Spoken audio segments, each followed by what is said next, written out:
5 अगस्त की पवित्र तिथि हमारे लिए कई मायने रखती है।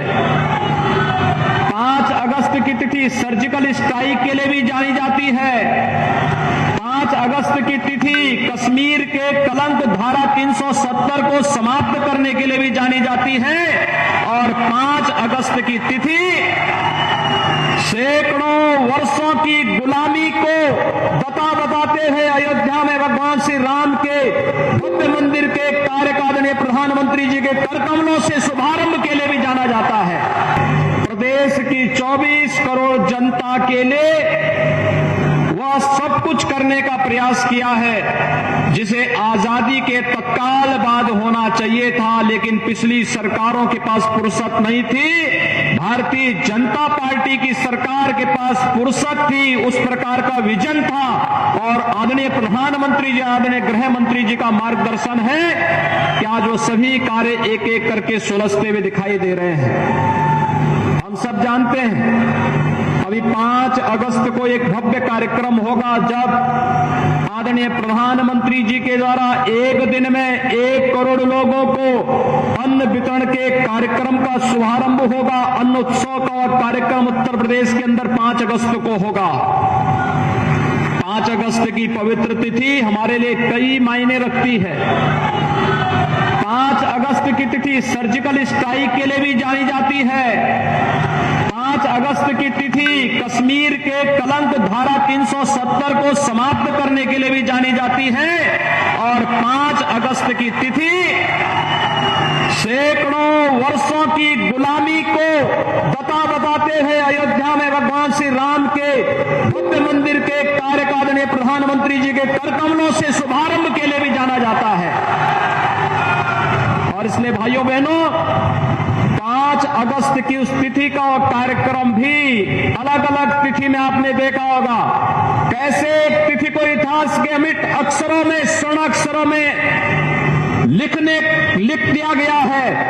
5 अगस्त की वह तिथि भारतीय इतिहास के लिए उसी प्रकार से मट हो गई जो आजादी के बाद कुछ सरकारों ने इस देश में आतंकवाद के रूप में देने का प्रयास किया था, लेकिन आदरणीय प्रधानमंत्री जी के मार्गदर्शन में माननीय गृह मंत्री जी ने कश्मीर के धारा 370 को, आतंकवाद की जन्य इस धारा को सदैव के लिए समाप्त करके आतंकवाद को हमेशा के लिए नेस्तनाबूद करने का कार्य भारत की धरती से किया है।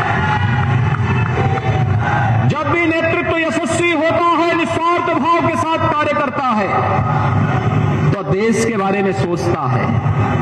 136 करोड़ लोग उसके परिवार के हिस्से होते हैं, लेकिन जब नेतृत्व स्वार्थी होता है, भ्रष्ट होता है, बेईमान होता है, वह केवल अपने बारे में सोचता है, अपने परिवार के बारे में सोचता है।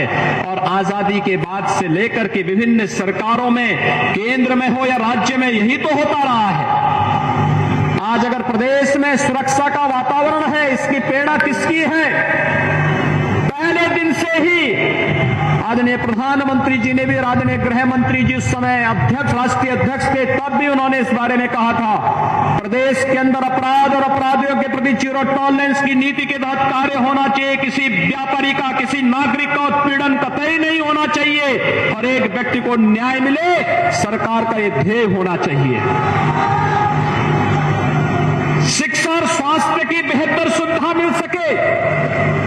भाइयों बहनों, आदरणीय प्रधानमंत्री जी की कृपा से, उनके मार्गदर्शन में मां विंध्यवासिनी के इस धाम में मेडिकल कॉलेज बन चुका है। इस सत्र में प्रधानमंत्री जी के द्वारा उसमें प्रवेश की प्रक्रिया का शुभारंभ भी होगा और मां विंध्यवासिनी के नाम पर बनने वाला यह मेडिकल कॉलेज उत्तर प्रदेश और विंध्य क्षेत्र के नौजवानों को मेडिकल की उत्तम शिक्षा का एक केंद्र बिंदु बनकर के आगे उभरेगा।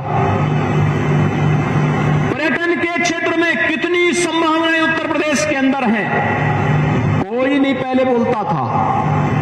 2019 में प्रयागराज कुंभ के समय प्रधानमंत्री जी का और गृह मंत्री जी का जो मार्गदर्शन प्राप्त हुआ और जो सिलसिला प्रारंभ हुआ, आज मुख्यमंत्री पर्यटन संवर्धन योजना के अंतर्गत हम लोगों ने प्रदेश के अंदर सभी 403 विधानसभा क्षेत्र में किसी न किसी पर्यटन केंद्र को लेकर के उसके पुनरुद्धार की और भारतीय आस्था को मजबूती प्रदान करने का कार्य प्रारंभ किया है। और आज उसी श्रृंखला में आदरणीय गृह मंत्री जी का आगमन मां विंध्यवासिनी के इस धाम में मां विंध्यवासिनी कॉरिडोर के पुनर्निर्माण के कार्य के शुभारंभ के लिए भूमि पूजन के कार्यक्रम में प्राप्त हो रहा है। मैं इस अवसर पर उनका हृदय से अभिनंदन करता हूं, स्वागत करता हूं।